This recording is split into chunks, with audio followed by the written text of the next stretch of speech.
Hello and welcome to this video where I'm going to be talking you through an approach to understanding higher order thinking skills and really giving you a bit of an idea as to why understanding these is key to getting higher grades when you're studying at university. So let's start with what's the problem. If you're watching this video, I'm assuming that there's a particular thing that you want to learn.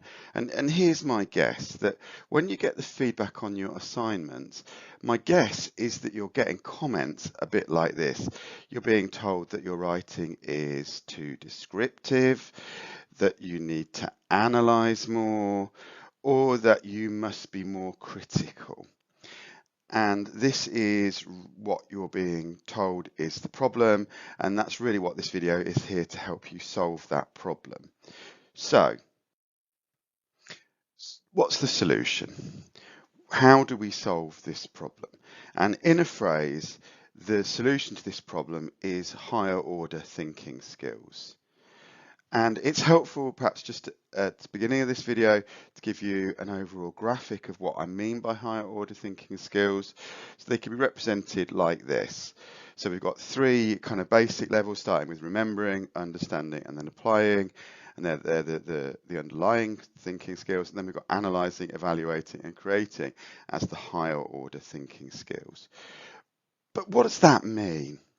And perhaps the best way to show what it means is to use an example. So let's start with a simple question. Is a tomato a vegetable? Yes or no? And probably you're going to have a response to that. And the answer, if you're interested, is no, it's not, that it's a fruit. And knowing that a tomato is a fruit, not a vegetable, is an example of knowledge. It's something that you know. And the trouble with knowledge is knowledge requires remembering. So when we have isolated knowledge, we have to remember it, which is why remembering is that bottom level. It's actually the least important part in some ways, but you do need to have some knowledge in order to go any higher. So it's a bit strange in the fact that it's the most basic, but it's also the least important when it comes to getting grades and things like that. Remembering stuff doesn't do you any good at all. So we need to ask the question here. So knowing that a tomato is a fruit, not a vegetable, is knowledge, but then thinking about, well, why is it a fruit? So that brings us to that next question. So we start with that question about why is a tomato a fruit? And there's a couple of reasons why a tomato is a fruit. Firstly is that it comes from the flower. So its tomatoes are formed from the flowers of the tomato plant. And secondly, that the tomato contains seeds. So something which is formed from the flower in a flowering plant and contains seeds is a fruit. And that's really where we move from simply knowing the fact that a tomato is a fruit to actually understanding why. And this is where we get into that idea of comprehension, and comprehension being to understand. And the interesting about understanding is understanding actually uses less memory than knowledge. When we understand things, we have to work a lot less hard at retaining that knowledge. And that's kind of one of the things that higher order thinking skills do, is that they actually, as we can learn those things at a higher level, the cognitive loading drops. So it becomes easier to remember things the more we understand them. So what about cucumbers? Are cucumbers fruit or vegetable? What do you think? Yes or no? Now, you may kind of go, oh, I don't know, we've not done cucumbers. But actually, if you ask yourself a couple of simple questions, you can get the answer. So do cucumbers come from the flowers of the cucumber plant? Do cucumbers contain seeds? If the answer to those two questions is yes, then basically you know that what you're dealing with is a fruit. So a cucumber is indeed a fruit. And this is application. An application is where you take what you've learned and you apply it to things you have not yet learned. So it's that extending it. So you can take knowledge, you can take what you know, and even when you're in a new or novel situation, you're still able to apply that knowledge in a new way. And that's that next level of thinking where we're into application. And I would say that's really where you start to move into the higher order thinking skills. But going back to the tomato for a moment, so if we stick with learning about tomatoes and thinking about higher order thinking skills in relation to tomatoes, we can ask another question, which is, well, what is a fruit and how do the parts of the fruits fit together? So we can begin to kind of break it down and we can look at the different parts of the fruit and we can see how they might link to the flowers. And what we're doing here is we're looking at what is not obvious on the surface. And this is really where we're into analysis. So when we're talking about analysis, analysis is about breaking things down and then showing how the bits fit together. And analysis really is where we start to get offered into deeper meanings here. So we start to have a different relationship to knowledge when we begin to move, even from application to analysis, our knowledge has grown to a deeper level.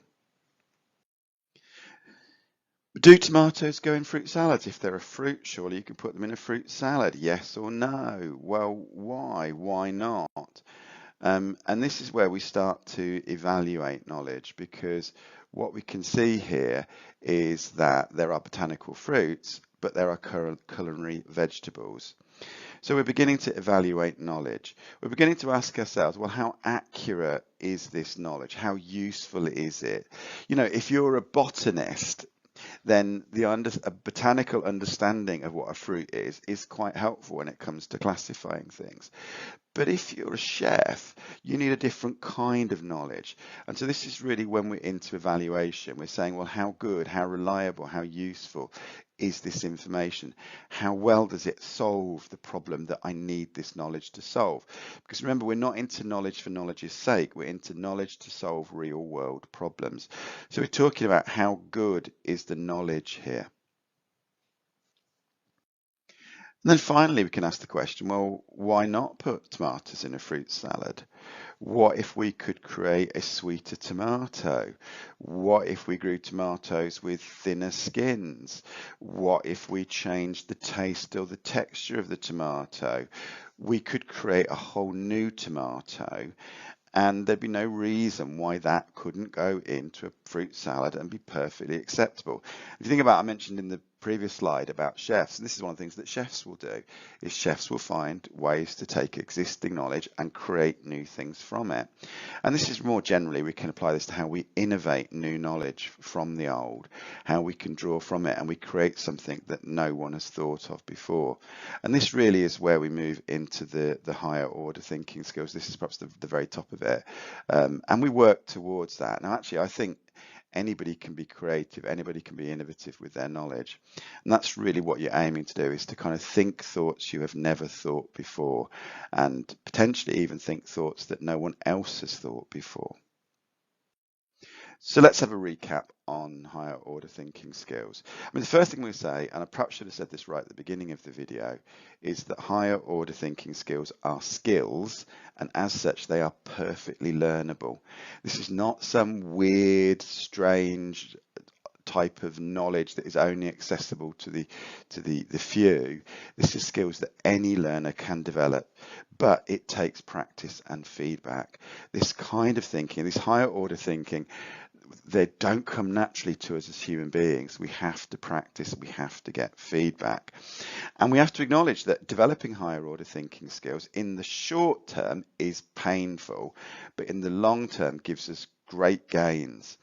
And if you think about the University of Northampton, and if you think about what our main mission statement is, it's about transforming lives and inspiring change. And really, higher order thinking skills are central to that mission. And they're also key to success in both university and in life. So thank you for watching. I hope that's been useful. And any questions, you can contact me at the University of Northampton.